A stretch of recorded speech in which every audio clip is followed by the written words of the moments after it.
All right, Ben Porcio at TopVelocity.net. Do a pitching analysis here of Keilen. I hope I'm saying that right. Going to pair him up with a Japanese pitcher that I like to use, Sal. Similar builds here. We have, not really, the Sal's under 6 feet. I'm assuming Keilen's under 6 feet.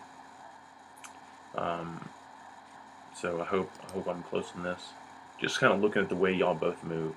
You just kind of move. I think someone you could emulate, similar range of motion in both of you, which is important.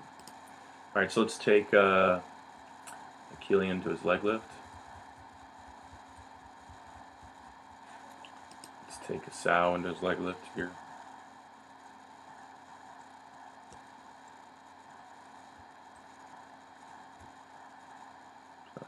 Working with slow motion.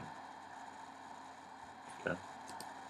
So Keilen, you're coming into your lift, and you're pulling your foot back. I used to do something similar to that. I like the effect of it kind of holding the leg up and back. Puts a little rotation in the hip, which gives us a little firmness in the hip, which kind of helps us coil everything up.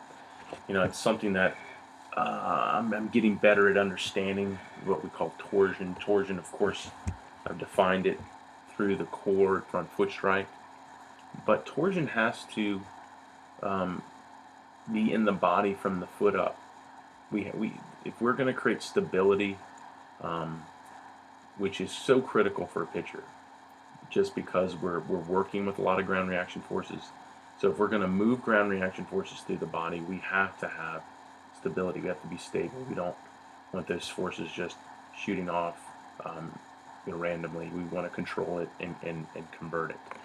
So I know it's a kind of advanced concept, but just understand it's important that we our body's firm and coiled, and then all the way to the end, where we really kind of release that torque into the ball. So to stay firm, we want torsion. We want rotation, basically. We want rotation in the legs and in the core. And as you can see here, if we're flush on this rubber, and our hips are, as we come into our leg lift, our hips are kind of coiling back as we lead with the hip, then that puts this leg into rotation, which that rotation is kind of like a rag. Let's think of a rag, or a towel. If I took a towel and I just kind of wrapped my hands around it and pulled it, it wouldn't be firm. It would be really loose.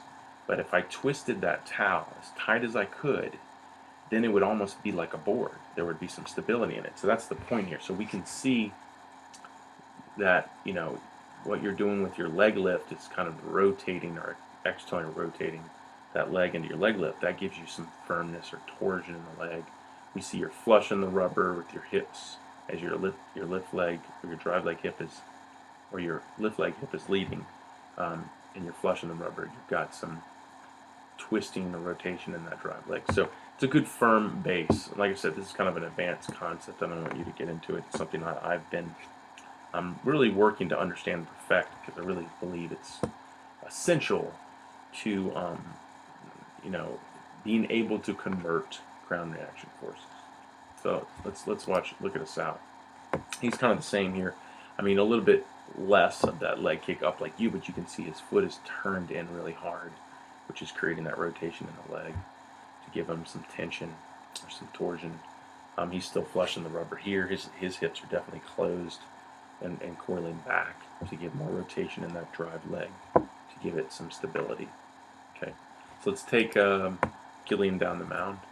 So here's his lift leg descending, and here you're at this point too. You're starting to drop your foot and move into some internal rotation here. And now you're into internal rotation of your front foot, but you're staying closed up to here. The only thing is I see more leg movement, or lift leg movement, than hips. So as you're moving down the mountain, all that time there, we saw that lift leg go. I would like to see the hips moving farther. I'd like to see you somewhere out here at this point. So just understand, we've got to initially come out of the delivery, really focus on the acceleration through the hips. Let's watch a sow here. See how he's coming out? He actually goes into a lift leg pattern that I call, or the lift leg pattern 2, which is defined in the 3X pitching mechanics. That's where you extend before launch, and what that does is it just really allows you to hold that lift leg back and just focus on the hip, the hip movement, the hip drive, basically. So notice here coming out of your leg lift, you're just kind of dumping your leg. You're just kind of dropping it and letting it get out, and your lift leg knee breaks your front hip about right there. So if we take a sow to where his lift leg knee breaks his front hip, we're just going to be so much farther down the road than where you are. So there we are. So y'all are both in that same position.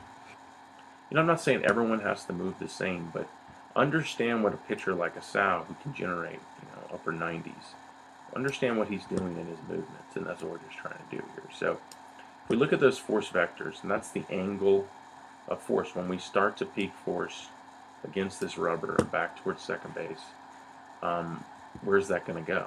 Is it going to go ultimately towards the target? And we can see here, if we can get it shooting somewhere to this front hip, then we're going to have as much of that force moving towards the target, specifically towards our hips, which is what we want. And you can see here, at the point of your lift leg knee breaking your front hip, you're still very vertical, so not a good chance you're going to convert your forces through the ground. So the reason I define, or say it lift leg, when the lift leg knee breaks the front hip, the reason I define that, or I make that a specific point in this analysis, is because when our lift leg knee breaks our front hip, what tends to happen is we tend to open and put down. And ultimately, before we open and put down, which means we have a very short window of time, we're looking at something probably within a split second, we need to make sure we're linear, our force vector is linear, because if not, we won't have the time. It's hard to find the time to get it down. We can do things like continue to reach out and stay closed, and maybe that's what you do. Let's see what you do. So you can see you start to open, so you don't. So you do what most tend to do, and it looks like knee breaks the front hip, they tend to open. So you open, but as you're opening, you do kind of reach, and through that reach, though, you're moving into extension, but you're taking your force vector down. So there's a little bit of a drive. But the point is I really believe, and it's something I define in 3X pitching mechanics, that the feet have to be in sync. You'll see high velocity pitchers, when their front side open, their back side drives or powers that movement. So basically, we say the front side triggers hip rotation by opening the front side, and then the back side powers hip rotation through triple extension or linear triple extension in the front foot, before front foot. And high velocity pitchers, you'll find, sync their feet better, because if you open front side and your back side's still down, you've started hip rotation, but you haven't powered hip rotation. So what you have is, you kind of, if the hips are rotating, the back leg's not doing anything, then you have a dead weight, and that leg is going to collapse or just be caught behind, and then you jeopardize hip rotation speeds. So we see here, a sow opens front side, extends back side and front foot, and then you can see all this happens before front foot strike. So opens front foot, triple extends back leg, knee, ankle, hip flexor, front into front foot just before front foot. That's the elite move, or 3X pitching likes to call the elite move, and that's ultimately what defines the high velocity pitcher. I believe it's the key to being a high velocity pitcher is implementing everything to this point, because all this lower half movement, this conversion of peak ground reaction forces into optimal hip to shoulder separation, is really what we're trying to do to become a high velocity pitcher. So you can see as you come down the mound, you open front side, and then you just kind of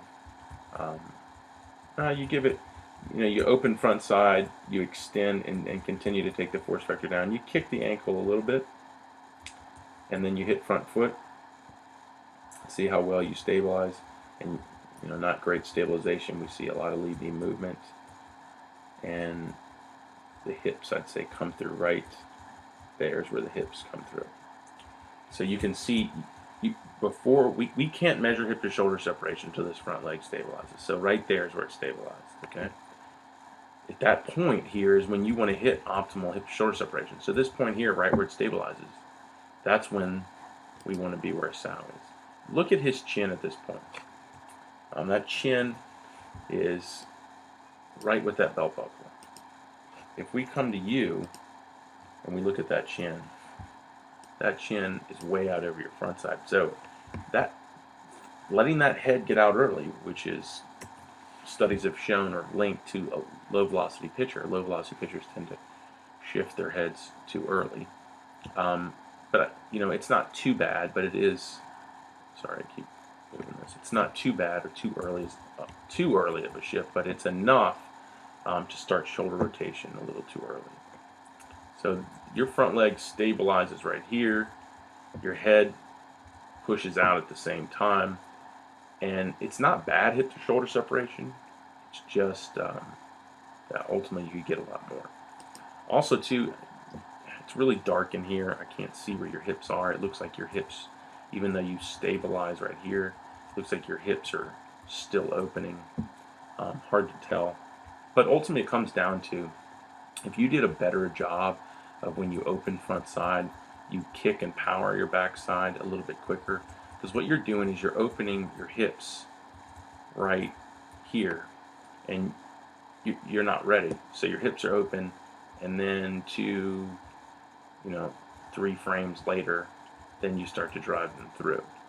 You don't want to uncoil until front foot. So what high velocity pitchers do, which we see Asao do really well, you can see his foot is still closed here. He doesn't until just before he settles it in. You can see right there. Just before he settles it in, he opens it up, and then that's going right into the kick of the foot. So it's almost like he's a little better at staying. And not every guy does this, but Asao is a really great example. But it's like he ultimately is powering into a closed front side. You got to be careful with that, because powering into a closed front side can ultimately cause you to hit front foot and then triple extend. So if you're going to power into front foot, you just have to be really good at making sure right before you land it all pops open, and those hips open as well. Because we can see Asao here, right going into front foot, there's the hip rotation. See those hips moving? See that belt buckle? He hasn't touched down yet, and he's starting the hip movements. So he still hasn't touched down, and his hips are they're about halfway open. And then he hits, boom, and right when he locks it up, the hips just slam open. If he didn't start that hip rotation just before front foot strike, he would hit front foot with the door closed, basically. And that's a swinging door there. So if you hit front foot with the door closed, the momentum is actually going to keep the door closed as opposed to slamming it open.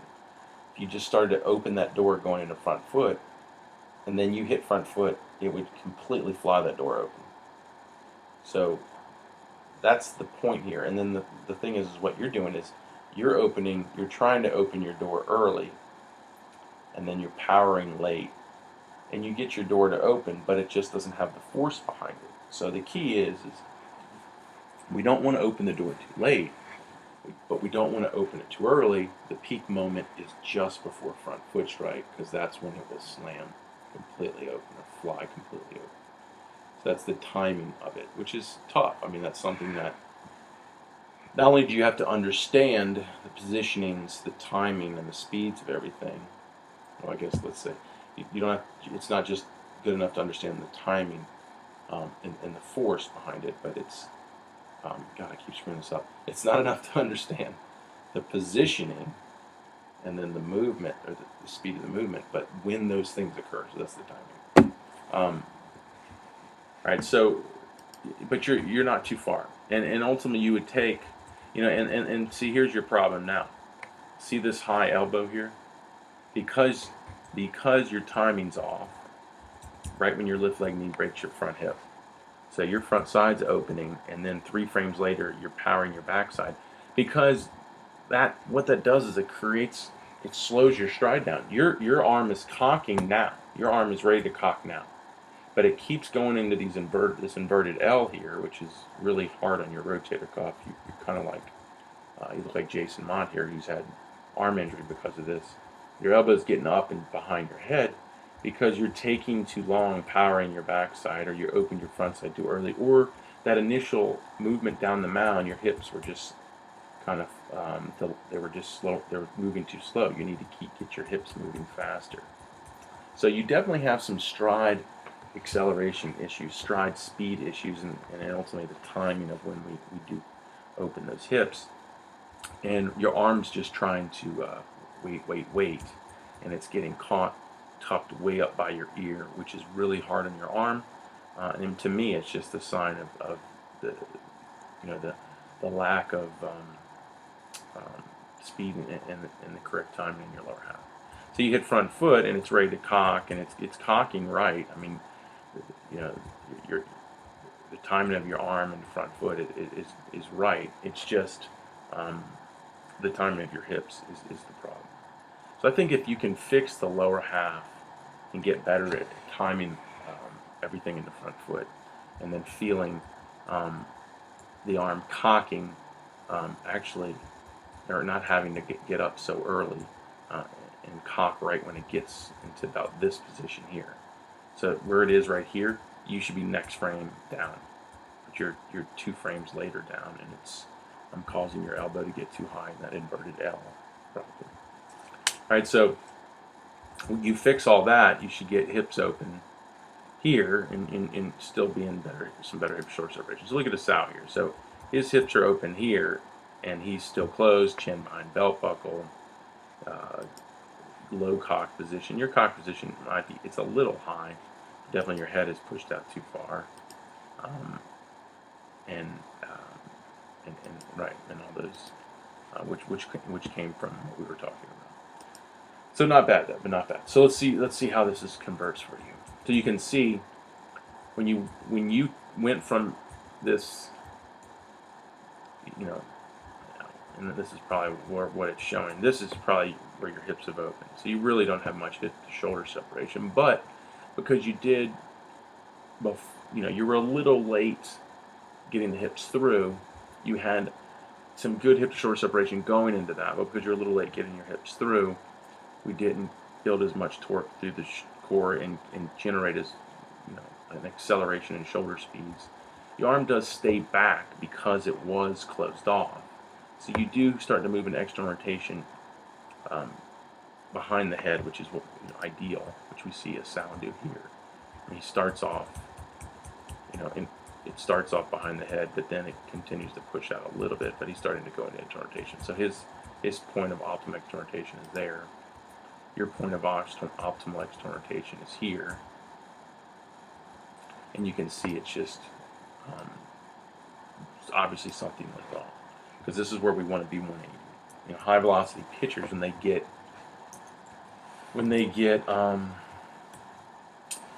here, they've got front leg extension, which yours isn't bad. I think your foot was moving. It would have been better if it wasn't moving. They all have similar forward trunk tilt, so everything's right except you don't have the optimal external rotation. You're more in that low velocity when it comes to external rotation. So that means Sal's shoulder speeds were just faster than yours, and that's because he had better timing of the hips and more speed, power through the hips, and converted into more hip to shoulder separation. So his shoulder speeds were a little bit more violent, which pulled his arm back harder. Yours, and I think that's why you pull your head out. I think if you watch a Sal's head, look at his head movements from hip to shoulder separation. I marked it here. Hip to shoulder separation to external rotation. That was his head movements. If I come back to you, hip to shoulder separation. I mean, look at that. You can already see the jump. Hip to shoulder separation to optimal external rotation.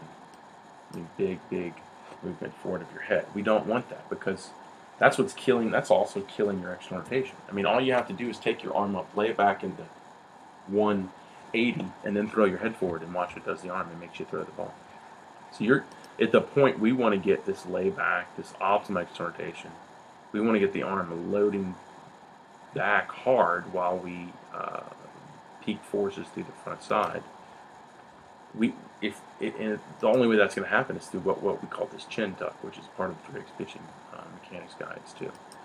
If we don't keep that chin tuck, then what we do is we initiate the throw while we're trying to load that arm back, and that is going to reduce the torsion. That's the torsion discussion we had in the beginning. We're going to reduce that torsion because we're throwing that arm into internal rotation early in the shoulder rotation, not early in the release. So I hope that makes sense. I think you can just see you're close to the mark, Keilen, of someone like a Sal, but you just don't implement the things really well that are so critical to velocity, like when we open the hips, the force behind the hips and the front foot, the conversion of that into hip-shoulder separation, and then optimal external rotation. And it's just like if you can ultimately make these adjustments, I think that would be significant to you when it comes to your pitching velocity. So I hope this helps. Appreciate you being patient and getting the announced to you. I just got back from Europe. So glad I can get it to you now.